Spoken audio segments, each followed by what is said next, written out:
সাপটার দৈর্ঘ্য 1 হাত আর 2 হাত নয়। বেনামাজের শাস্তি দেওয়ার জন্য যে সাপটা পাঠানো হবে, এই সাপের দৈর্ঘ্য হলো 450 কিলোমিটার। 450 কিলোমিটার লম্বা।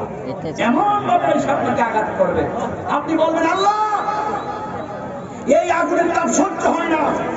আজকে পটিয়ায় এই এলাকায় ধুপাপাড়া, এই ধুপাপাড়া যদি কোনো ঘরে আগুন লাগে, ফায়ার সার্ভিসে আগুন করে, আর বাড়ির পাশে কবর ভিতরে আগুন জ্বলতেছে, আপনারা বলুন নিভাইবার কোনো সুযোগ আছে? সুখে কিনা দুঃখে আছে জানার কোনো ক্ষমতা আছে? নাই। এই পৃথিবীটা একদিন শেষ হয়ে যাবে। এই জন্য রাসূল বলছেন কিয়ামত দুই ধরনের।